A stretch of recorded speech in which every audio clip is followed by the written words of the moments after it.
niho icyo umuntu azaba cyo cyubakirwa, ni naho abantu bashobora kujya ku gicaniro bagasenya icyo wagombaga kuzaba. Burya abapasiteri bafite ibicaniro by'Imana bakoreraho, abarozi bafite ibicaniro bya Satani bakoreraho. Niyo mpamvu umurozi uba wari umunyabwenge, uzaba dogiteri ukomeye, umurozi akajya ku gicaniro cyawe agakora umuhango ushingiye ku gitambo batambye ngo bangize destiny yawe, ukazarinda upfa uri umupagasi w'abandi, amashuri agahagarikwa n'igicaniro cy'abarozi bagiyeho. So kugira ngo igicaniro cy'umurozi gihagarike icyo wagombaga kuzaba cyuterwa n'ingano y'igitambo cyatambiwe kuri icyo gicaniro cyawe. So igitambo kiruta ikindi kirakimira. Mwagiye mubibona no muri deliverance, icyo uzaba cyo cyubakirwa ku gicaniro, imbaraga zo gusohora kwacyo zigakorwa n'igitambo. Niyo mpamvu dufite abarokore benshi bafite amasezerano meza bakuye ku gicaniro, ariko ntiyigeze asohora kuko batatambye. Bivuze ngo ijwi bituma ibyawe bijya ku mugaragaro, imbaraga zituma igicaniro kigira imbaraga kugitambiraho. So n'umuntu ukurushije gutamba ashobora gusenya ibyawe, ushobora no kwiba inyenyeri yawe. Ujya tujya twigisha abantu bakabihakana, umuntu ubihakana kamambiri zamucikiyeho aragendesha ibirenge ngo ya kwiki Imana yavuze ngo yarakivuze hose, icyo yakuvuzeho kiri he? Imisatsi iragenda ipfuka, kanura amaso, ntahekenya ameze umenye ugacira ifu, warabaye umurakare, ucungira kubyo abandi bavuze, ukajya gutanga komanteri zidafite icyo zikumariye, zidashobora no kugira icyo zimarira umuntu kumva.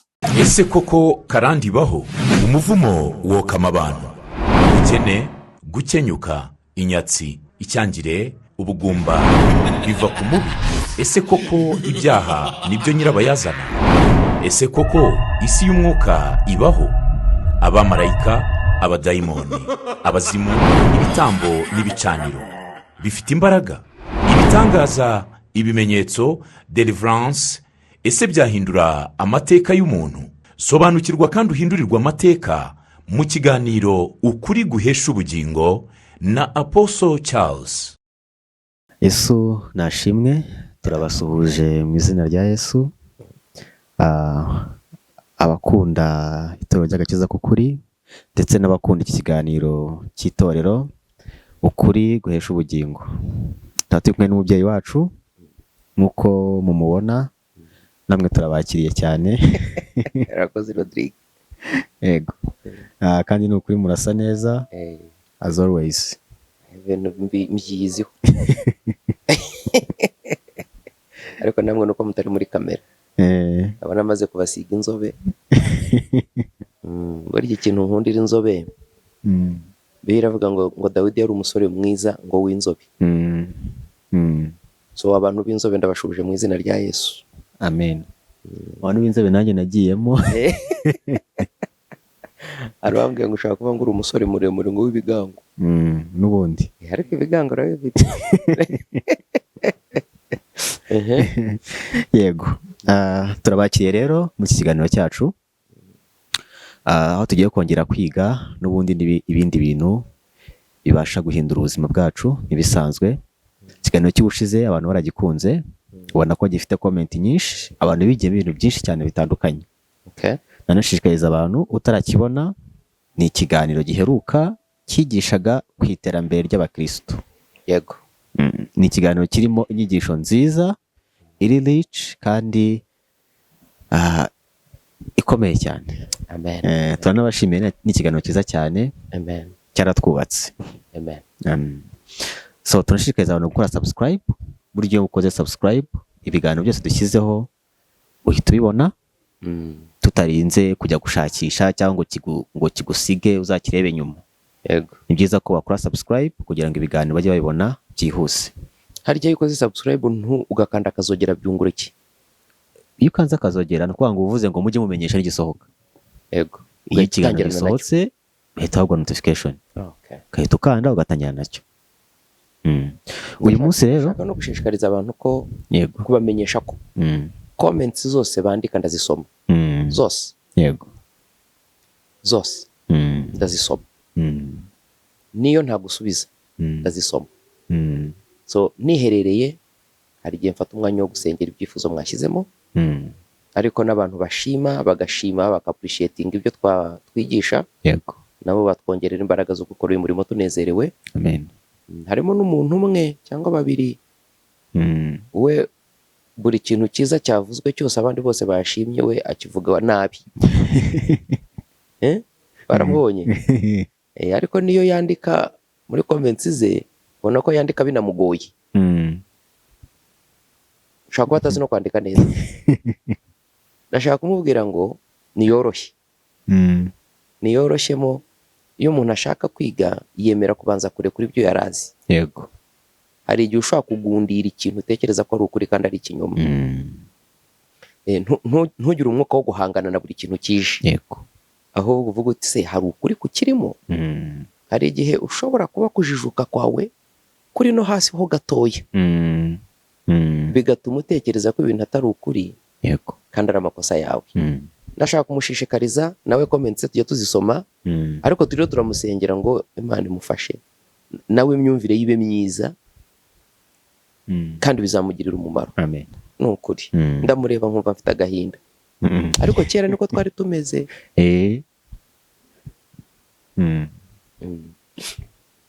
Apostle munyemereye twajya kuri topic twifuza ko mutuganirizaho uno munsi. Ntekereza ko nayo iri buze kugira ikintu yungura abantu kandi ikagira icyo ikora mu buzima bw'abantu, cyane ko inyigisho zose mutanga hari ikintu ziba zije guhindura ku buzima bw'abantu, si ukumenya gusa, ariko hari na change bisiga iyo umuntu yabikurikije nk'uko mwagiye mubivuga. Uyu munsi yo nifuzaga kubariza abantu, nanjye nibariza. Mwagiye inshuro nyinshi mwigisha kuri karande, mukigisha ku bicaniro, mukigisha no ku gitambo, yego, ariko ntimwigeze mutanga ikiganiro kiri specific, cyihariye kibisobanura neza. Yego.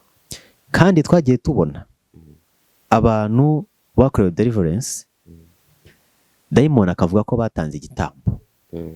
Twagiye tubona ko bigorana kugira ngo abantu babohoke. Yego. Baratanzweho igitambo, yego, bo bataratanze igitambo ngo babohoke. Yego. Dayimoni akanga neza. Twagiye tubona ko bigorana kugira ngo umuntu abohoke. Yego.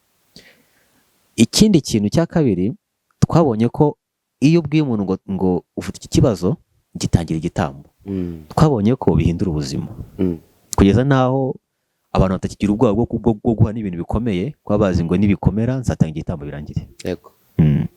Nagira ngo rero no munsi mutwemeye mudusobanurire igitambo ni iki, ese gifite uwuhe mumaro? Thank you Rodrigue irindi zina rye yitwa Niyo Nkuru. Urumva rero ko Imana nkuru mu buzima bwe atangiye kwihagararira neza, kandi abantu benshi barappreciatinga uburyo bazi ibibazo. Amen. Turashimira na Ale ubu uri kuri kamera yicecekeye. Yego. Nabo bakora umurimo mwiza, Imana imuhe umugisha. Naho ndashaka kuvugana n'abizera, yego, cyane abantu b'abakristo.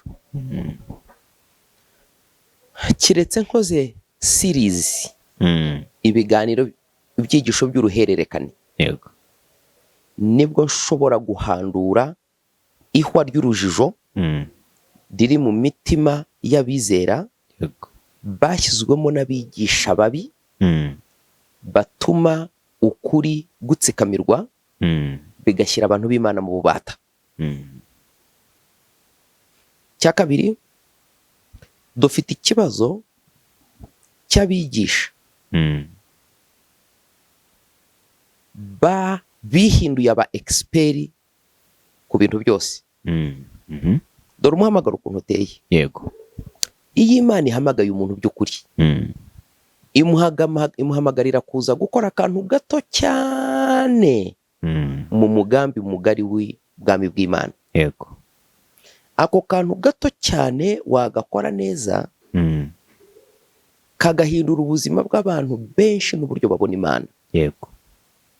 Nujya wumva umuntu yitwa ngo ni intumwa, akaba ari intumwa kuko yaramagawe nk'intumwa. Yego. Buriya aba afite umwihariko w'ikintu kitari gisanzwe kimenyerewe, kizwi neza, Imana ishaka ko abantu bamenya mu gihe cye. Nicyo Imana imuhagurukiriza. So niba intumwa ije gusubiramo ibyo abandi bavuze byose, to echo ibyo abandi bavuze, yego, ntacyo aba yaratumwe gukora. Yego. So iyo umuntu ari intumwa aba afite message azanye, abaje kugira ibyo asobanura abantu batasobanukiwe muri cya gihe. Yego. Imana igasanga ari ngombwa igahagurutsa umuntu ikamutuma. Ni ukuvuga ngo impamvu rero mu muhamagaro hakirimo intumwa, ni uko hari ibintu Imana itekereza ko abantu bagikeneye kumenya, bitahishuwe neza muri cya gihe. Burya abantu bakwiriye kumenya ko iyo umuntu afite umushinga, Mm. kuko agakiza ni umushinga w'Imana. Yego. Iyo umuntu afite umushinga, Mm. umushinga uba ufite vision, Yego. ufite mission, Mm. ariko ufite strategies, ingamba zizakoreshwa kugera Yego. kuri iyo ntego. Mm. Now, mu ngamba habaho ibyo bita general mu ntego. Mhm. Habamo ibyitwa general objectives, Yego. imirongo migari y'ikigamijwe. Yego. Noneho kuri wa murongo mugari hakabaho ibyo bita specific objectives. Yego. Ni intego ntoya zihariye Mm. zituma ya ntego nkuru isobanuka ikanagerwaho. Yego. So Yesu yatanze umurongo mugari wose, Yego. arasoza, Mm. atangira kohereza intumwa ze kugira ngo zisobanure specific objectives, Yego. intego ntoya zubakiye ku ntego ngari kugira ngo isobanuke inagerweho. Mm. Muri iki gihe cyanjye Abantu banditse ibitabo bahise babyumva neza. abanditsi bitabo babyumva neza. Mm. Imana iguhe umugisha. Now, muri iki gihe cyacu Mm. dufite abantu bo batekereza ko imirongo migari Yesu yashyizeho Mm. idashobora gusobanurwa neza. Noneho abo bantu batekereza batyo bo babaye copycat. Mm. Copycat ni nka photocopieuse. Yego. Burya muri photocopieuse ntiwandika, Mm. nta nubwo ukosora ikosa, Yego. ufotora ikintu uko kimeze. Eh. Bakazi kabo ni ugufotora. Yego. Nta nubwo abemprima barafotora. Mm. So ugasanga n'ibintu bumvise nabi Mm. cyangwa ikosa ryakozwe mu gihe cyo kwandikwa, Mm. bo baritsimbarayeho nk'aho ridashobora guhinduka. Kaze ngo ingero z'abo bantu. Mm. Nk'ubu ngubu muri Bibiliya ikinyarwanda cyakoreshejwe kera basemura Bibiliya bayikura nko mu cyongereza cyangwa igifaransa bayishyira mu kinyarwanda. Yego. Hari imvugo yakoreshejwe kera itakigezweho none. Mm. Urugero, bakavuga ngo nuko ngo haza abantu ngo ibihumbi inzovu. Mm. Ngo habaza abantu ngo inzovu. Inzovu. Muri icyo gihe inzovu yavugaga ni ibihumbi 10. Mhm. Utuzovu. Inzovu.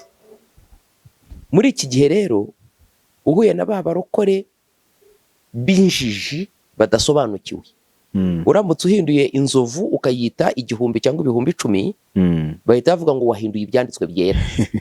Ariko Imana siyo yavuze ngo mwandike inzovu. Mm. Abasemuzi basemuraga muri rw'ikinyarwanda icyo gihe Mm. niko bashoboraga kwita imibare. Mm. Mu kiganiro cy'ubushize navuga ngo n'ikinyarwanda tuvuga cyarahindutse. Muzajye gukora ubushakashatsi ku kinyarwanda cyitwa ikinyakirima. Mm. N'indimi zacu zirevoluwa, zirakura, Yego. Yego. zirahinduka. Eh. Cyo nicyo mvikanye. Cyane. So hari umurokoro uzasanga nusoma ijambo ugakora icyo bita paraphrasing, Mm. ukarivuga uko rikwiriye kumvikana udakoresheje ijambo ku ijambo nk'uko byanditse. Yego. Ati ijambo ry'Imana rivuze nabi. Ariko biriya byanditswe n'uwandikaga akoresheje imvugo y'imyumvire ye muri icyo gihe. Mm. Ariko murabona ko igihe tugezemo amagambo aragenda ahinduka. Cyane. None se nk'ahantu Imana niba yaravuganye n'umuhanuzi kera Mm. bivuga murandasi Mm. zitarabaho, Mm. ntabwo umuhanuzi yari kumenya imvugo azakoresha isobanura murandasi. Mm. Yakoreshaga ijambo rihwanye n'ibyo azi muri icyo gihe. Yego. Kuko Imana iyo ivugana n'umuhanuzi ntabwo Imana imubwira mu magambo ye y'ubumana. Mm. Imana ibwira umuntu uhishuriwe agasobanura mu mvugo y'amagambo azi. Yego. Iyo Imana ivugana n'umuntu utarize ngo amenye indimi ngo agire vocabulaire nyinshi, Mm. amagambo yasobanura nabi cyane. Usobanukiwe ashobora kumenya amagambo y'ukuri Mm. akwiriye gukoreshwa kubera ubumenyi bwinshi afite. Yego. Kuko abantu rero batajya berekwa ngo bahishurirwe ntabwo bazi uko bigenda. Ndashaka kubafasha kugira ngo tubyumve. Mm. Nawe abo bigisha bene abo bigisha abantu ngo ibitambo ngo byarangiranye na Yesu. Mm. My goodness. Ni ukuvuga ngo mukwiriye kumenya ko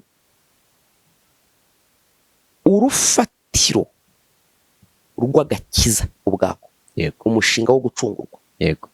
urufatiro rwawo rwubakiye ku ihame ry'igitambo. Mm.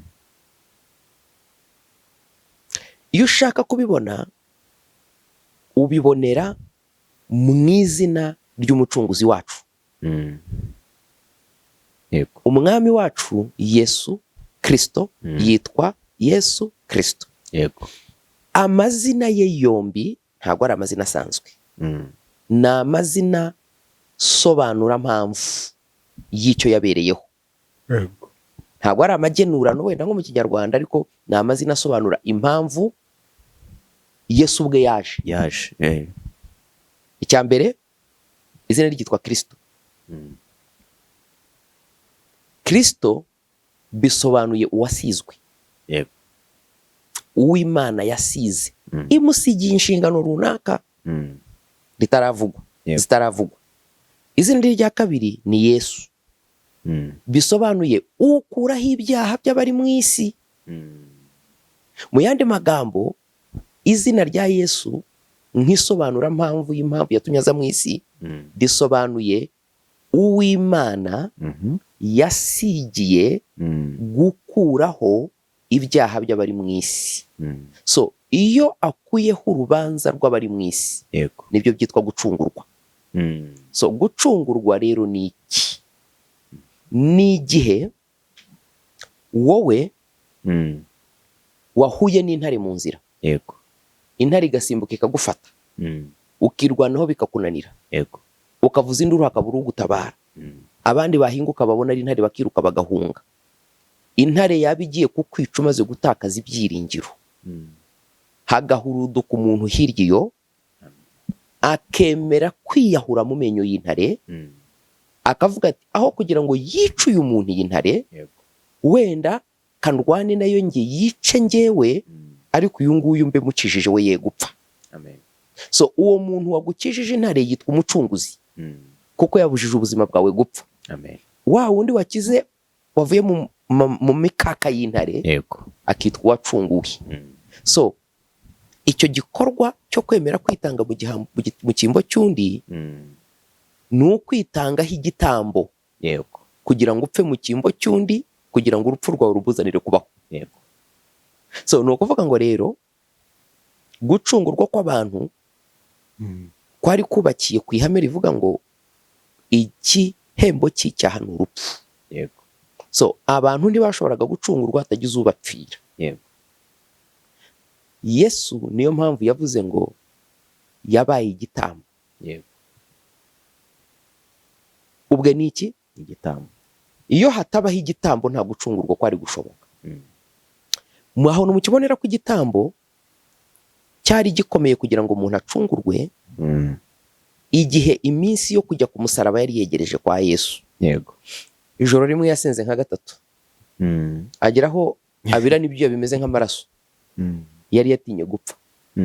Yabonaga ari amacumu, akabona ziriya nkoni, akabona imisumari yo ku musaraba, icyoba kiramutaha, kandi aricyo kintu cyamuzanye avuye mu ijuru. Kugera aho abwira abigishwa be bamwizeraga, bumvaga umutekano wabo ucungiye kuri we, ageraho Yesu ubwo agira ubwoba, atangira kubabwira ngo nimugumane nanjye mube maso akanya gato. Nka kwa kundi umubyeyi ashobora kuba ari mu rugo, mama wanyu so adahari, noneho mukaba mwese mwumva mukomeye kubera ko mama ahari, mukiri utwana duto. Noneho iyo mama agize ubwoba cyane, abyutsa abana akabasanga, mwese mukicarana kugira ngo yumve nawe afite umutekano. Uwo mucungiyeho kubaha umutekano nawe agatangira kubacungiraho ngo mumuhe umutekano. Ibintu biba byakomeye. Ezashimwe. Amen. Agera aho abwira ati data, niba bishoboka iki gikombe cy'indenge, simfura urupfu kuko rurababaje cyane. Byari bigeze hatinye gutanga igitambo. Anyumva neza? Ariko Bibiliya itubwira ngo impamvu Yesu yemeye gupfa urwo rupfu, ngo nuko yabonaga agaciro k'ibyo azunguka niyemera kwitanga, ko bifite agaciro cyane kureka gupfa urwo rupfu. Ngo ahitamo kwemera gupfa urwo rupfu kugira ngo ahabwe izina risumba andi mazina yose. So igitambo ntago kigeze kivaho, ahubwo ibitambo byari mu byiciro bitandukanye. Yesu yabaye igitambo kimwe cyitwa igitambo cy'ibyaha. Kiretse niyo ufata igihe nkabigisha kuri iki gitambo neza. Igitambo cy'iki? Cy'ibyaha. Mu mateka ya Bibiliya ni igitambo cyatambwaga rimwe mu mwaka gusa. cyatangwaga rimwe umwaka. mu mwaka. Icyo gihe ni nabwo umutambyi yakuragamo umwenda witwa efode. Yego. Ni umwenda Imana yamuremeshereje witwa umwenda w'uburanga, w'ubwiza n'icyubahiro. Yego. Imana yashaka ko umutambyi najya atambuka yambaye uwo mwenda, abantu nibo bamubona bavuga bati dore uw'Imana yashimye kumuhuza n'abantu. Yego. Bakamwubaha. Imana iravuga ngo nihagira undi muntu widodeshereza umwenda usa nawe muzamwicisha amabuye. Kuko Imana yashaka ko iyo uguhamagaye ugira icyubahiro mu bantu, ukagira isumbwe, abantu bakubona bakabona Imana yaguhamagaye. Yego. Imana ishaka ko tugira agaciro n'icyubahiro. Icyo gihe rero efode umutambyi yayikuragamo akambara umwenda w'ubugaragu, ikanzu imeze nk'iyo Yesu yajyanye ku musaraba. Yego. Kuko yashushanyaga ubutambyi. Yarangiza kwitambira ibitambo nibwo bwonyine yinjiraga ahitwa ahera cyane. Ahera Cyane. cyane, kugira ngo ajye gushyira amaraso ku ntebe y'imbabazi, kugira ngo abantu bababarirwe. Icyo gihe rero byagendaga biti, bazanaga ihene ebyiri. Ihene imwe ikitwa ihene y'igitambo, bakoraga ubufindo. Yego. Ifashwe n'ubufindo bwo kuba ihene y'igitambo cyo gutambirwa abantu, ikamenyekana kubw'ubufindo. Isigaye ikitwa ihene yo koherwa, scapegoat. Ni nabyo muri iki gihe havuye ijambo ryitwa scapegoat. Yego. Scapegoat ni urwitwazo, ni ijambo uvuga kugira ngo rigukure mu kaga, ikintu ukora kugira ngo rigukure mu makuba. Noneho abantu, umutambyi agahagarara akatura ibyaha by'abantu. Yego. Abantu bakwihana, agafata ibyaha abantu bavuze akoresheje umuhango w'ibiganza bye, agashyira ibiganza bye mu ruhanga rw'ihene iri bwoherwe. Sibyo? Ubwo ibyaha bikaba bikuwe ku bantu bigiye ku ihene. Barangiza kwihana, iyo hene bakayohera ikajya mu butayu igapfira, iyo ngiyo ntibamenye aho yagiye. Hanze igihugu. Ya yindi bakayitamba, abantu bagakurwaho ibyaha, bikajya bikorwa buri mwaka rimwe, ari nabwo yajyaga ahera cyane. So Yesu amaze kuba igitambo kimwe rukumbi, apfuye rimwe kubw'ibihe byose, umwenda wakingirizaga ahera, kuko akamaro k'ahera kwari kujya gutamba icyo gitambo cya buri mwaka. Yego. Umwenda utabukamo kabiri. Abantu bakavuga ngo batabutsemo kabiri ngo kugira ngo abantu bigerereyo. Umwenda utabukamo kabiri, kuko icyatumaga hakingirizwa, yego, kwari ukugira ngo buri mwaka hajyeyo umutambyi wenyine. Kuko uwo murimo wo utambira ibyaha utazongera kubaho. Yego. Aho hantu hagombaga gukinguka. Agakiza ko kubabarirwa ibyaha kakabonerwa muri Kristo wenyine. Niyo mpamvu biri tubwira ngo umwenda wahakingiriza ahera cyane umaze gutabuka, ngo Imana yaduciriye indi nzira y'umwenda twinjiriramo. Amen. Ngo kandi uwo mwenda n'umubiri we, iyo nzira n'umubiri we. Amen. So muri Kristo Yesu ni igitambo kimwe rukumbi, nanone gituma abantu bacungurwa bakabona ubugingo. Ariko ntabwo cyasimbuye ibitambo bindi bitandukanye byari biriho. Ibi bisobanuke neza. Nagira umuntu ubwira ngo tanga igitambo cy'icyaha, uzamenye ko ari umujura. Nagira umuntu ukubwira ngo tamba igitambo kugira ngo ubabarirwe ibyaha wakoze ubone ubugingo, uzamenye ko ari umutekamutwe. Ariko nshuti yanjye, niba umuryango wasuvukamo warafashe igitambo ukagitambira Nyabingi, umunsi bajya gushaka nyoko kubyara, bagasezerana isezerano ngo aba bana banjye ngo nibatagutambira, ubyara ushaka ntazabyare, uzabyara ntagaheke, uzaheka azapfusha. Ibyo bakabishyiramo isezerano. Nushaka uzakizwa inshuro 100 uzarebe, uzajya mu bwami bw'Imana umeze nka Lazaro wagiye mu bwami bw'Imana arwaye ibisebe birigatwa n'imbwa, ari umukene ari umushonji, ngo yifuza kurya ibyo kurya by'umunyabyaha warimbutse. Now igicaniro ni iki? Iyo tuvuze ngo altar, igicaniro, yego, burya igicaniro ni ahantu habe ni ahantu Imana ihurira n'umuntu yatoranije, yego, kugira ngo bahagirire isezerano by'iby'Imana izakorera abantu bazaboneka kuri icyo gicaniro, n'ibyo uwo muntu akwiriye gutegeka abazakizaho gukora kugira ngo iby'Imana yahize bizasohore. An altar is a place of the covenant. Ni ahantu isezerano rikorerwa hagati y'Imana n'umuntu. Yego. Imana ikavuga ngo tugiranye isezerano y'uko ugiye gukomeza umurimo wa Yesu Kristo. Abantu bazayoboka igicaniro kiri sezerano. Ushaka ntazasenya. Abarwayi bazakira. Amen. Kandi bazabona ubugingo buhoraho. Amen. Ibyo ni bimwe mu by'Imana yasezeranije. Amen. Ariko abo bantu nawe uzabategeke gukora ibi. Niyo mpamvu mu itorero ry'agakiza kukuri nigisha kwera. Yego. Holiness. Yego. Niyo mpamvu nta murwayi uba kuri iki gicaniro arakira. Ariko iyo umuntu atatiriye igihango gituma isezerano gituma igicaniro kigira imbaraga, Yego. akibera mu byaha, iby'Imana yasezeranije gukorera abantu baje ku gicaniro, Yego. isezerano nagiranye nayo, bagira ibibazo nk'abatakiriho kuko batatiriye igihango cy'isezerano twagiranye. Now, igihango rero igicaniro ni isezerano hagati y'umuntu watoranijwe n'Imana ye. Yego. Bakuvuga ngo uzamvugira ibi abantu bagendere muri ibi, niba bikora nanjye nzabakorera bene ibi ngibi. Iyo rero umuntu aje kuri icyo gicaniro agira uburinzi bushingiye ku isezerano ry'igihango.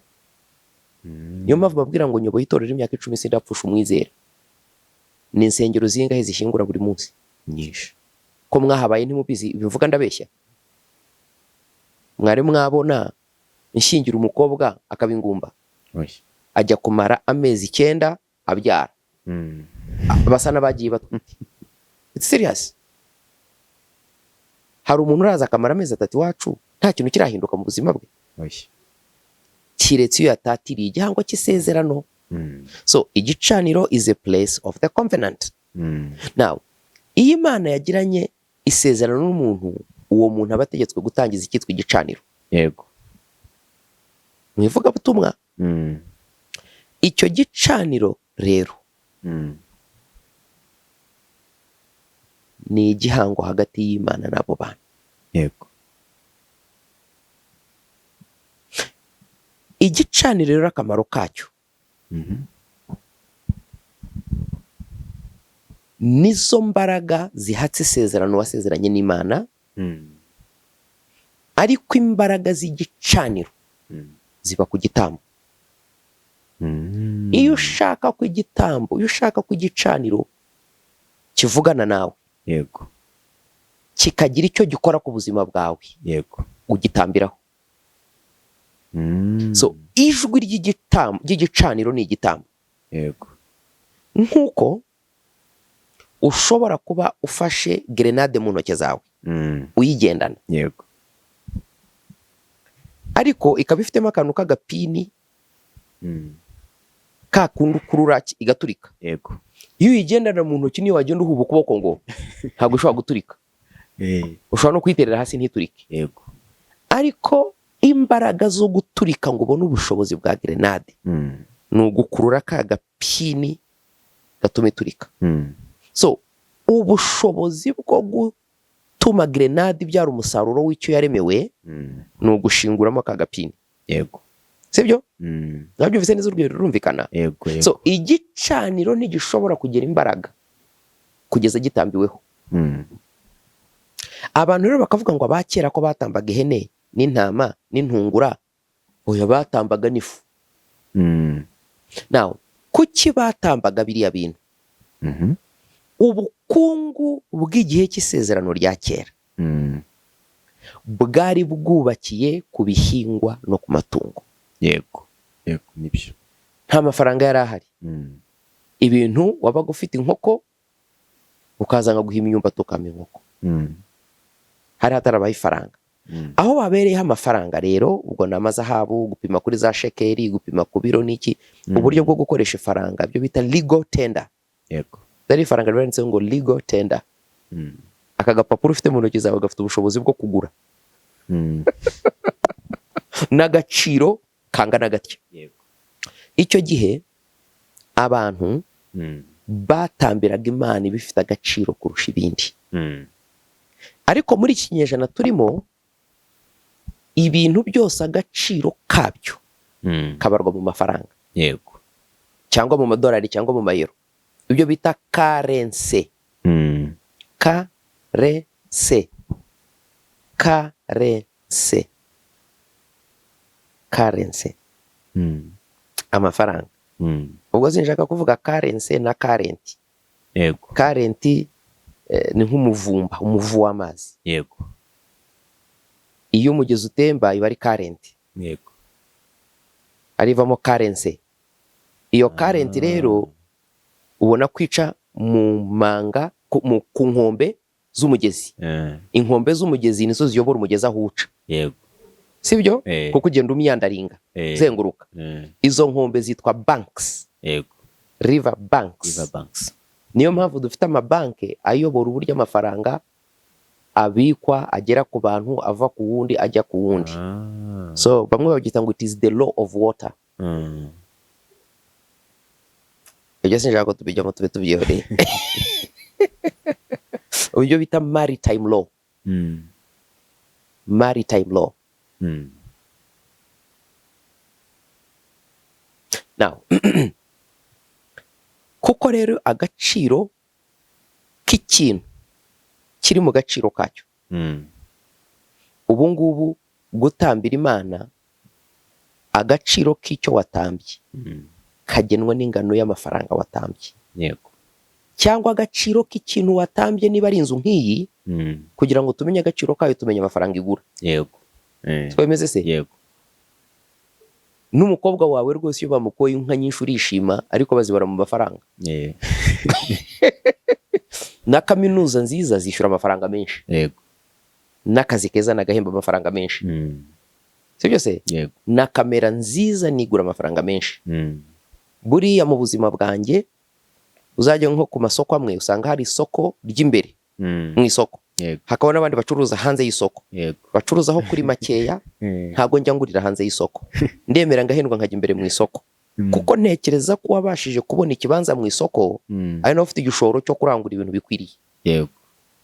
Buriya n'amagendo sinayigura. Ntabwo umuntu yangurisha ikintu ku muhanda ngo nyigure. Kuko ntekereza ko yaza kugira ubushobozi bwo kurangura ibintu by'agaciro, aba afite iduka cyane. Ntabwo ariko bimeze? Niko bimeze. Now, ubwo igicaniro kirasobanutse? Yego. Ni ahantu Imana ihurira n'umuntu bakagirana isezerano. Umuntu abwirwa n'iki igicaniro ariho Imana igikoreraho? Kuko tuvuze Imana mu byibuke, ntabwo Imana bisobanuye Imana ya Aburahamu na Isaka na Isirayeli gusa. Yego. Hari Imana nyinshi. Yesu yarivugiye ngo Satani ni imana y'iyi si y'umwijima. Kandi n'Imana yaravuze ngo ntimukagire izindi mana mu maso yanjye. Nuko nayo yemera ko hari izindi mana. Ariko muri iki gihe abarokore n'abakristo bashaka kubeshya abantu,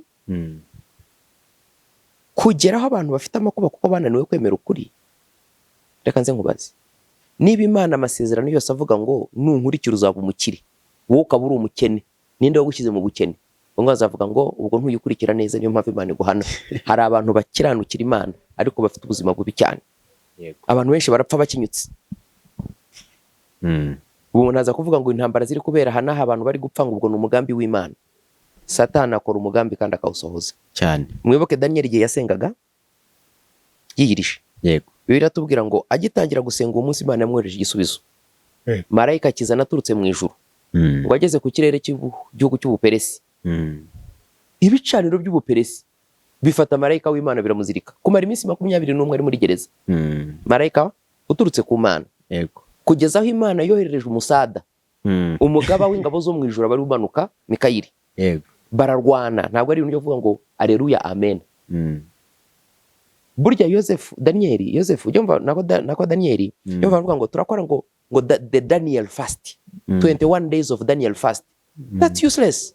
Ntabwo Daniel yigeze yiriza iminsi 21, ahubwo yashubijwe ku munsi wa 21.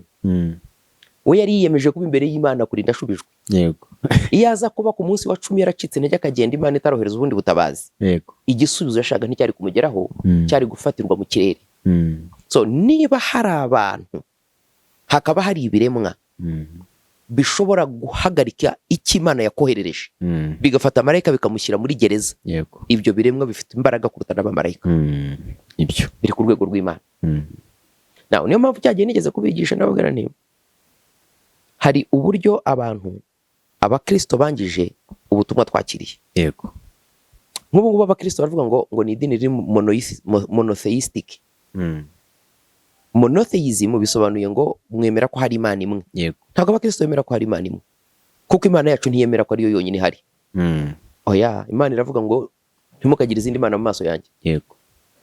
Yigeze no kubwira Abisirayeli ngo mwabera mwigeze mubona irindi shyanga rigurana imana zaryo, ariko njye mwaguranye icyubahiro cyanyu bitagira umumaro. Yego. Kugira ngo Abisirayeli bitwe ko basenga Imana imwe rukumbi, nuko Imana yabatoranije ikabihaniza gusenga izindi mana. Yego. Yego. Niyo mpamvu yababwiye ngo nimugere mu gihugu cy'Ikanani bahaye, ntimukanshake nk'uko abanyakanani bashaka imana zabo. Banyumvise? Yego. So ni ukuvuga ngo Imana ubwo yemera ko hari izindi mana, ariko twebwe tuyoboka Imana imwe ya Aburahamu na Isaka na Isirayeli. Yego. Iyo aba bitameze bityo, ntabwo abantu batizera Imana, reba Abayisilamu, dushobora ko ntabwo bizera Yesu. Yego. Ariko bafite ibihugu bikize cyane ku isi cyane, bafite Imana itanga ubutunzi nayo, ikidafite n'ubugingo buhoraho cyane, ariko ubutunzi irabutanga. Reba Abashinwa, nigeze kujya kurangura Dubai kera nyicuruza, nageraga umuntu nkundaguraho Umushinwa wari umukire ufite iduka ryiza, naguragamo ibintu nkaza nkunguka. Ku muryango w'iduka rye hari ikibumbe cy'ikimana cy'igikeri. Noneho tumaze kumenyerana ndavuga ariko my friend, mbwiza ukuri, ubona mudafitemo n'ubwenge buke? Ati kubera iki? Iki gikeri cy'ikibumbe mwabumbye mu kibumbano cy'igitaka, ubu wizeye ko aricyo kikuzanira abakiriya? Araseka arambwira my friend Charles Nkarama, arambwira ati niba iki kibumbe kitazana abakiriya, ninde wakuzanya aha? Bitekerezeho. Kiriya gishushanyo cy'igikeri ni ishusho ihagarariye Imana yabo itagaragara. Iyo ukizeye iyo Mana irazi kugukorera ibyo wayisabye. Yego. Niyo mpamvu n'umuntu uza kuroga akabishobora, akabypassinga Imana yawe. Yego. Now, so bagomba kumenya ngo hari imyizerere itatu. Hari abantu bari monotheistic bemera ko hari Imana imwe rukumbi, hari polytheistic bemera ko hari Imana nyinshi, hari n'abitwa henotheistic, abantu bemera ko hari Imana nyinshi ariko batoranijemo imwe. Yego. Idini rya Gikristo niko rimeze, riri henotheistic ntabwo riri monotheistic. Yego. Kuko Imana ubwayo ivuga ko hari izindi mana. Now, iyo rero igicaniro ugitangiye, ibanga ry'igicaniro ririho rimenywa n'abantu aba, rimenywa n'Imana mwasezeranye. Yego. Rikamenywa nawe wasezeranye nayo. Abasigaye ni abagenerwabikorwa. Niyo mpamvu njya mbwira abantu nti nubona urusengero handitseho ngo itorero rya Yesu Kristo, ibyo byonyine ntibihagije kugira ngo ribe rya Yesu. Iryo ni izina. Yego. Iba ifite imbaraga n'ibyo utazi uyu muntu yasezeranye n'Imana yamuhamagaye. Yego. So dufite n'abapasiteri benshi badafite Imana yabahamagaye, badafite n'ibyo bazi, nta n'igicaniro bafite. Noneho bazanyica. Ikimenyetso cy'uko nta n'uwabahamagaye, nta n'ibimenyetso by'uko hari Imana aho bari bihari. Yego. Uza uri muzima ukaharwarira, ukaza ufite urugo, ukaza ufite urugo muri iryo torero, ahubwo rukahasenyukira. Yego. Ujye umenya ko nta kintu gihari. Hari n'abapasiteri bafite move on, ibintu bigenda neza, bakagera n'abantu benshi, ariko abantu babo bapfa. Igicaniro ntituzi Imana bavuganye nayo, ariko gitamba bizera babo. Yego. Kuvuga ngo Yesu, ndashaka kubwira abarokore banyumve neza, nta mbaraga bifite, bigira imbaraga iyo Yesu ari muri wowe. Izina Yesu, ntabwo mwibuka ko kera mu gitabo cy'Abikorera muzasome, hari umupfumu witwaga Bari Yesu, nawe yitwaga Yesu kandi ari iki? Ari umupfumu. Ari umupfumu w'umukonikoni. akora za maji, yego, ariko ari iki? ari umupfumu, Yitwa nde? bari Yesu. Yesu. So izina Yesu iyo urihamagaye, yego, hitaba Yesu kurimo. Niyo mpamvu njya mbwira abantu ubwenge bwo ngo mu izina rya Yesu, kwagenera Yesu, bituma muticarirwa n'abadayimoni. Niba ushaka ko Yesu yitaba, icara ku gicaniro Yesu ariho, numuhamagara azakwitaba. Ntabwo Imana ijya yivanga. Iyo utambiye ku gicaniro cya Satani, niyo wahamagara Imana ntiyakwitaba, usubizwa n'Imana nyiri icyo gicaniro. Ntabwo bishoboka.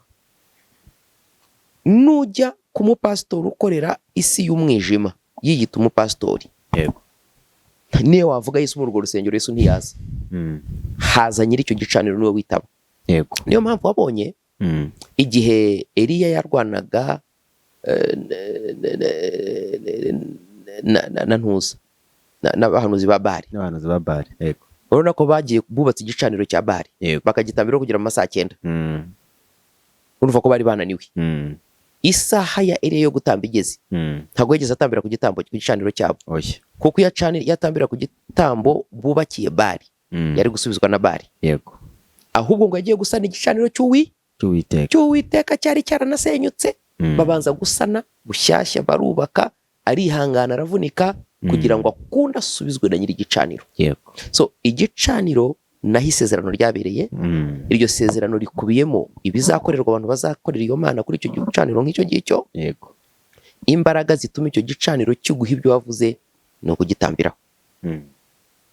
Akoso hakimwe mukomojeho, bari muvuze ngo umuntu abwirwa n'iki Imana yahamagaye umuntu. yego, Simbona byigisha se, uzafata umwanya ubazi. We nufata umwanya wo kubaza uti Imana, Apostle Charles wa True Salvation Church niwe wamuhamagaye, ukinginga Imana washaka ukiyiriza, Imana izakunyereka. Umunsi wabonye ubajije Imana kuri pasiteri wawe, akaza afite umutwe w'inzoka, uzaba umenya icyo ari cyo igicaniro uko kimeze. Imana itanga irahamye. Iyo uyibajije gusobanurira abo yemera n'abitemera. yego, Ni byiza ko ufata ikibanyo kubaza Imana nawe, ariko ibaze Apostle Charles uramwemera, izakumbwira. Nibitanyemera izakubwira. Upfa kuba ushaka ukuri mu mutima. Kandi ntekereza ko abizera bacu benshi barambonye, kuko namaze igihe kinini mbyigishaho, yego, kuko sinshaka ko abantu bayoba. Naho reka nze nkwereke rero igitambo cyo cy'ibyaha no gucungurwa ni Yesu byararangiye, nta kindi wabikoraho, nuko umwizera gusa. yego, Warangiza ugakora ibyo kwera, holiness. yego. Naho hari ibindi bintu nko gutera imbere, gusandaza ibicaniro bibi abakurambere banyu batambiyeho Satani bakabatangaho ubugwate, bisandazwa no kongera gutambira ku gitambo cy'Imana. yego, Ntabwo utangira igicaniro cyawe mu rugo rwawe. Nyarwa nuko afite igicaniro cyanjye mu rugo rwawe, icyo witangiriye nicyo uvuga. Igicaniro cyo mu rugo rw'umuntu kigira agaciro iyo cyarahuye amakara ku gicaniro Imana yashyizeho, binyuze mu muhamagaro. Kabura umwana w'itorero ry'agakiza k'ukuri mu cyumba cyawe ugashyira ahantu hera ho gusengera. yego, Ni ukuvuga ngo ntabwo uri gukorera ku gisezerano ryawe, uri gukorera ku isezerano ry'itorero ryawe. Uwo muriro niwo urahura ukawushyira iwawe, amen, kandi Imana ikakwitaba. Ntabwo urabona abantu bavuga bati Imana ya dadi ntabara, cyangwa ati Imana yaje iranyiyereka. Nuko mfitanye isezerano nayo kubw'uyu murimo nkora nk'intumwa. amen. Sinamunyumva neza. Naho reka ndashaka ko tureba ku bintu byerekeranye n'ibitambo. Noneho igitambo ni ahantu habera isezerano hagati y'umuntu n'Imana ye. yego, Nayise ngo it is a table where everlasting covenants are entered with the divine. Icya kabiri, igicaniro ni ahantu destinies zubakirwa. Icyo uzaba cyo cyubakirwa ku gicaniro, gusohora kwacyo kugasohozwa n'igitambo. Amen. amen. Hari ibintu bitatu bikomeye cyane navugaga abantu bakwiriye kumenya ku gicaniro. yego, Icya mbere, igicaniro niho abantu baherwa amasezerano. Amasezerano y'icyo uzaba cyo. Amasezerano ni ahangaha Imana yatangira. icya kabiri niho icyo umuntu azaba cyo cyubakirwa, ni naho abantu bashobora kujya ku gicaniro bagasenya icyo wagombaga kuzaba cyo. Burya abapasiteri bafite ibicaniro by'Imana bakoreraho, abarozi bafite ibicaniro bya Satani bakoreraho. So niyo mpamvu umurozi uba wari umunyabwenge, uzaba dogiteri ukomeye, umurozi akajya ku gicaniro cyabo agakora umuhango ushingiye ku gitambo batambye ngo bangize destiny yawe. Yego. Ukazarinda upfa uri umupagasi w'abandi, amashuri agahagarikwa n'igicaniro cy'abarozi bagiyeho. So kugira ngo igicaniro cy'umurozi gihagarike icyo wagombaga kuzaba cyo, biterwa n'ingano y'igitambo cyatambiwe kuri icyo gicaniro cyabo. Yego. So igitambo kiruta ikindi kirakimira. Mwagiye mubibona no muri deliverance Cyane. Igitambo kiruta ikindi kirakimira. So icyo uzaba cyo cyubakirwa ku gicaniro, imbaraga zo gusohora kwacyo zigakorwa n'igitambo. Niyo mpamvu dufite abarokore benshi bafite amasezerano meza bakwiye ku gicaniro, Yego. ariko ntiyigeze asohora kuko batatambye. Navuze ngo ijwi rituma ibyawe bijya ku mugaragaro, imbaraga zituma igicaniro kigira imbaraga, ni ukugitambiraho. So n'umuntu ukurushije gutamba ashobora gusenya ibyawe, ashobora no kwiba inyenyeri yawe, byari tujya twigisha. Yego. Abantu bakabihakana, umuntu ubihakana kamambiri zamucikiyeho aragendesha ibirenge ngo ya kwiki Imana yavuze ngo yarakivuze hose, icyo yakuvuzeho kiri hehe? Imisatsi iragenda ipfuka, akanura amaso, urahekenya ameza umenye ugacira ifu, warabaye umurakare, ucungira kubyo abandi bavuze, ukajya gutanga komanteri zidafite icyo zikumariye, zidashobora no kugira icyo zimarira umuntu kumva. N'abantu bigisha izo nyigisho muzarebe ubuzima bwabo, baravuga ngo yanga ibitambo byavuyeho, muzajye mu buzima bwabo murebe niyo yaba ari umukozi w'Imana nawe arastrugglinga nk'abo yigisha. Yego.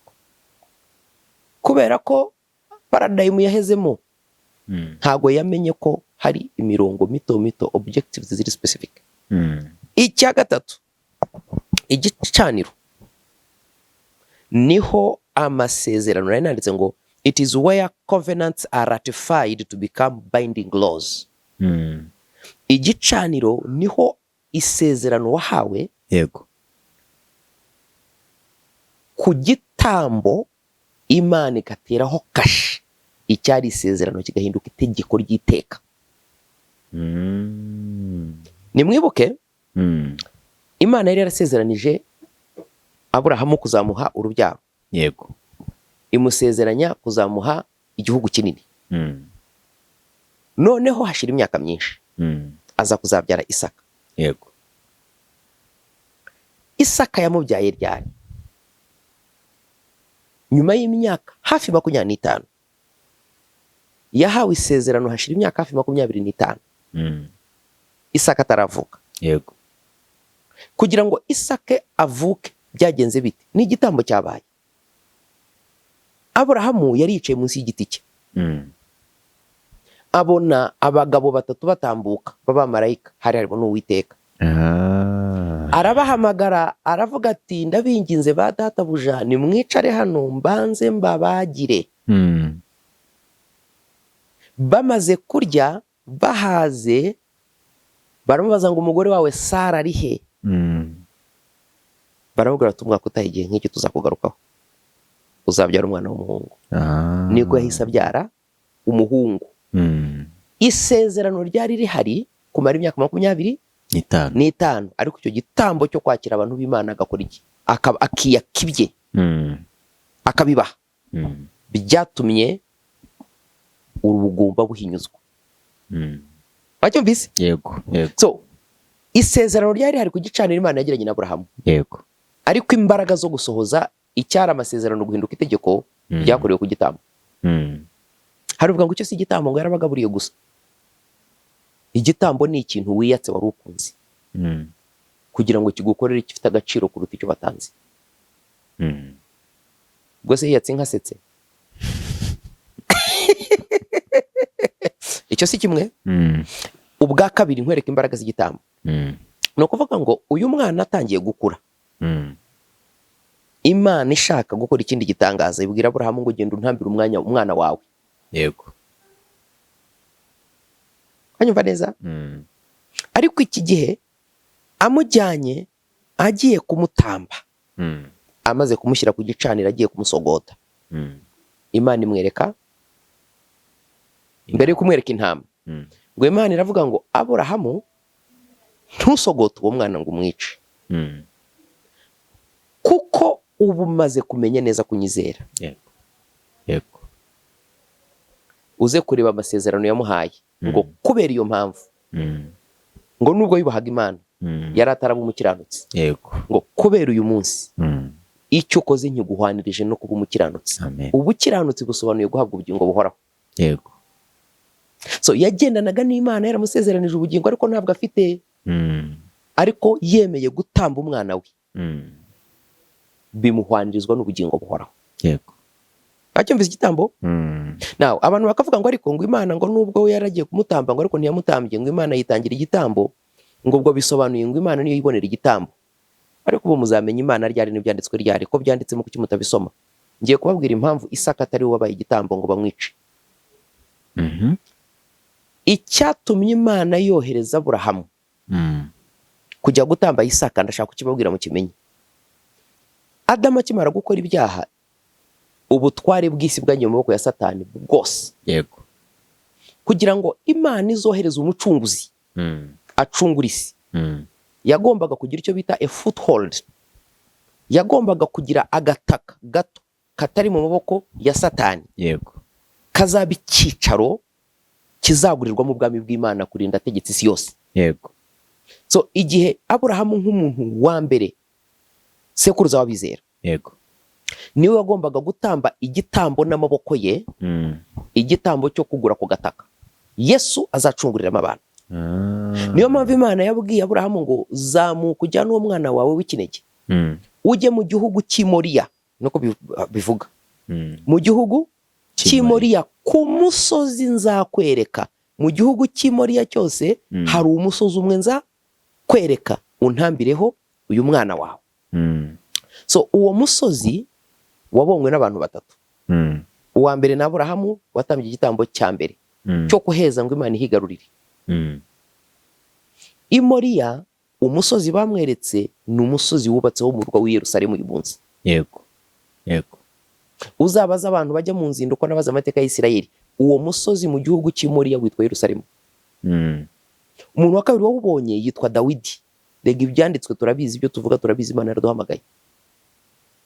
Aburahamu yatanze igitambo cyo kuheza, herezwa Uwiteka, kugira ngo umucunguzi Yesu naza azacungurira abantu ku gihugu Imana yiyereje. yego. Dawidi mu ngoma 21, yego. ubwo butaka bugura ku muntu witwaga Arawuna cyangwa w'umuyebusi.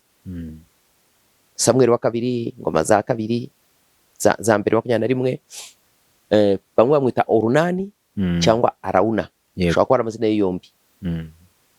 Ubwo butaka Dawidi aza kubugura ubwo Aburahamu yatambiyeho. yego. Nyuma y'imyaka myinshi Dawidi abugura amafaranga. Kuki bwaguzwe na Dawidi? Aburahamu yari umukiranutsi, sekuruza w'abakiranutsi.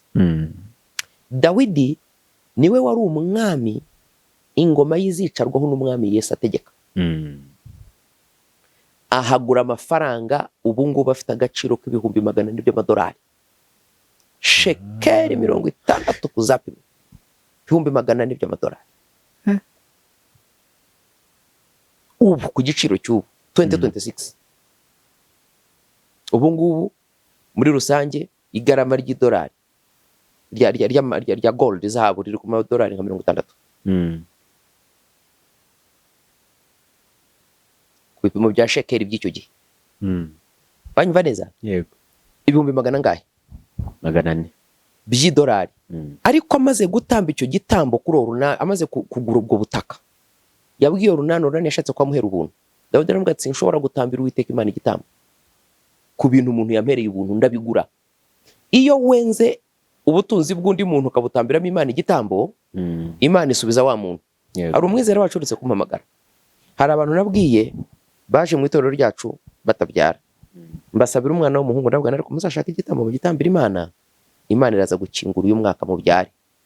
Noneho uwo muntu aragenda, baragenda babwira mukuru w'uwo muntu nabwiye, watubabariye ukadutangira icyo gitambo.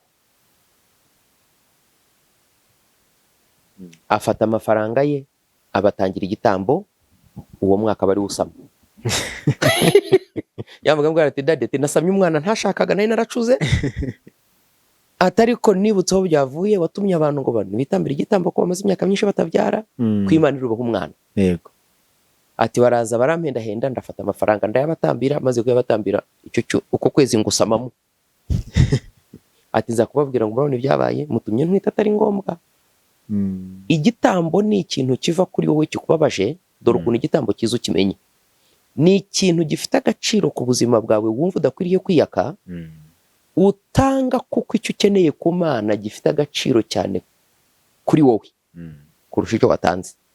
Urugero, ushobora kuba ufite inzu ariko warayiburiyemo umwana, ukaba wumva gutunga inzu nziza utagira umwana birutwa no kutayigira.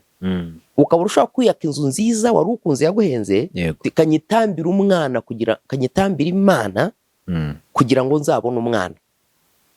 Urumva mu mafaranga umwana n'inzu ntiwabona uko bihuza mu gaciro k'amafaranga. Yego. Ariko mu mutima wawe uzi uburemere bw'ikikuraje nabi kuruta ikindi. Kuko avuga uti niyo nabaho nkodesha ubuzima bwanjye bwose ariko narabyaye, bindutira gutunga inzu nziza ntafite uwo nzayiraga. Yego. Ukaba ushobora gufata inzu ihenze ukayitambira Imana kugira ngo ugushe Imana neza iguhe urubyaro. Icyiza cy'igitambo nzi rero ni ikihe? Yego. Igitambo kiguhesha icyo wasabye, kikagusubiza icyo watanze. Amen. Kiretse Imana itakishimiye. Abantu bacu rero batamba nabi, batamba bati waba yumva ikintu kidafite icyo kimutwaye yagitambira Imana, ariko ugasanga ntigifite agaciro mu buremere bungana n'umubabaro yaratunze. Yego. Imana kugira ngo icungure umuntu yari ikunze cyane, yemeye kwitangaho igitambo. Irakubitwa, icirwa mu maso, irapfa, Yesu arababara kugira ngo ikunde ibashe gucungura umuntu. So hari abantu bajya baza ikibazo ngo se ngo namenya n'igitambo nzatanga. Uzarebere ku ngano y'umubabaro ufite, uzashyire ku munzani umubabaro ufite. Uzashyire. Nigeze gusengera umugabo, bamwirukanye mu nzu atagira akazi, abana bashonje. Ampamagara siko ndi buwe amafaranga. Ndavuga nti fata imodoka uze undebe mu Rwanda. Icyo gihe nari ndi mu Rwanda, twari tutarajya Uganda gukorerayo no kubayo. Aje kundeba, aje iwanjye, musohokana muri Marriott. Arambwira ati ariko Aposo ko nkeneye cyane aya mafaranga, basi kugira ngo tuyangize wayampaye nkajya kuyaheraho. Ndavuga nti umushyitsi wanjye nagwaye iminsi 3, ikibazo ki? Umunsi wa mbere, wa kabiri, wa gatatu n'ubuhamya yampaga. Ndavuga nti noneho mbwira icyo ushaka. Arambwira ati urabona, ati nari mfite uruganda nkuramo ibikoresho, ati none ibyo bikoresho uruganda rwabyeguriye ikigo cya gisirikare cy'iwacu, engineering yaho. Yego. Nta kandi kazi nzi, nta gishoro mfite, abana barashonje bavuye mu ishuri. Numvaga nshaka ku Imana, nakifuje ko nsubiza icyo kiraka kuko niko kazi nzi. Ariko ntago nabona amafaranga atuma nkumvisinga uruganda ngo rwake ibyo bikoresho ikigo cya gisirikare ngo bihengewe. Gisirikare ni leta. Yego. Kandi babibahereye ubuntu. Rero nsengeye Imana ikampa agashoro gake, ariko umutima ngo yatekereza ko ndi bumuha amafaranga. Mufata mu maboko nya, sinatinze. Ndavuga nti genda, uyu mwaka utararangira, hari mu kwa 10. Tariki ya mbere, uyu mwaka utararangira, Imana izakugarurire bya bintu wakoraga muri urwo ruganda, kugira ngo ubwawe umenye ko mu ijuru hari Imana itegeka ibintu byose. Ndavuga ngo amen. Mfata ibihumbi, niba ari 50, niba ari 100 bari byo muha gusa. Ataha babaye. Acyambuka umupaka, umukoroneri umwe uramuhamagara mu gihugu cyabo, aramuhamagara. Ati no yitwa kanaka? Ati niba bajyaga urumwe mu bantu bajyaga bagura ibi bintu kuva mu ruganda rwa Hima, baguraga scrap ya Hima. Ati ndiwe. Ati ushinzwe niba ari mechanized. Ibintu bya engineering byaho, aragushaka. Ejo uzamwitabe. ageze aramubwira ati ibintu scrap z'uruganda rwa Hima rwose nziguhereye ubuntu, twe baraziduhaye ntituzigura, nziguhereye ubuntu kugira ngo ujye udupakira rero dufite umwanya wo gupakira, ukabipakira ukabigeza ahangaha, uzaduca angahe? Abaca amafaranga ahwanye nayo yakabaciye yabiranguye. Yampamagaye nyuma y'iminsi 30 yuzuje inzu y'ibyumba 4, 30 days. Yaje kwitangira ubuhamya ku rusengero.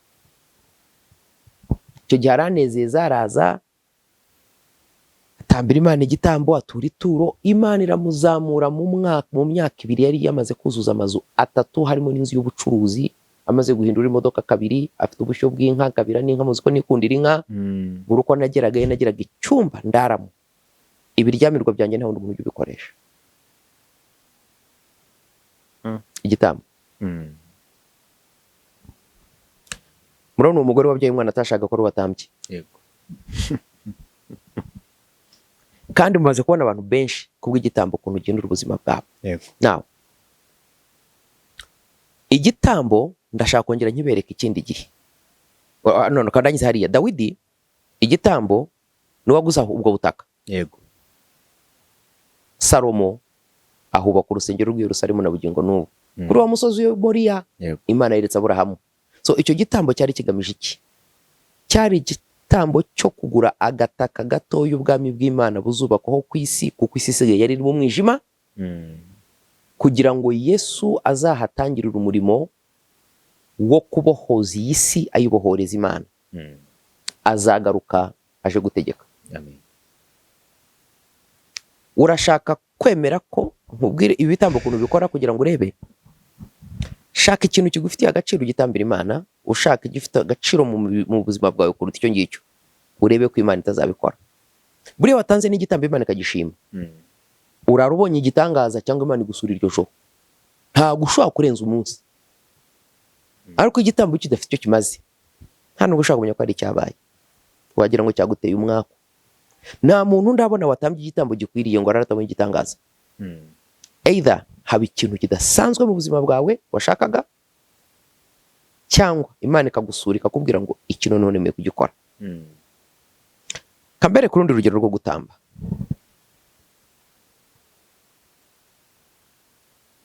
Muri buki gihe Imana yasezeranaga umwami wa Isirayeli n'umwami w'Abayuda yuko ibahaye intsinzi ku mwami umwe mu miryango ya ntuza ya harya Aburahamu yari yajyanye nande na Loti. Kuri bene Loti Imana yavuga ngo mbahaye intsinzi ya burundu. Umwami wo hagiye kubona abona Isirayeli iramutsinze n'Abayuda, ararakara ajya ku gicaniro yatambiragaho Bali. Yego. Afata umwana we w'imfura amutamba ku gitambiro ku gicaniro, atwikwa n'umuriro kurinda arangiye. Ako kanya intsinzi Imana yahaye Abisirayeli yahise ivaho. Abisirayeli basubira iwabo baragenda. Iki Imana yemereye Isirayeli cyapfuye ku munota wa nyuma, kuko umugabo yatambye kubarusha. Hari abakristo batabyumva, ariko nimusoma Bibiliya muzabona ukuri. Niba hari ikintu gikomeye gihindura amateka y'abantu, ni igitambo. Uri ingumba imyaka myinshi, ni ukuri kose igitambo gishobora gutuma ubona imbuto yo mu nda yawe. Amen.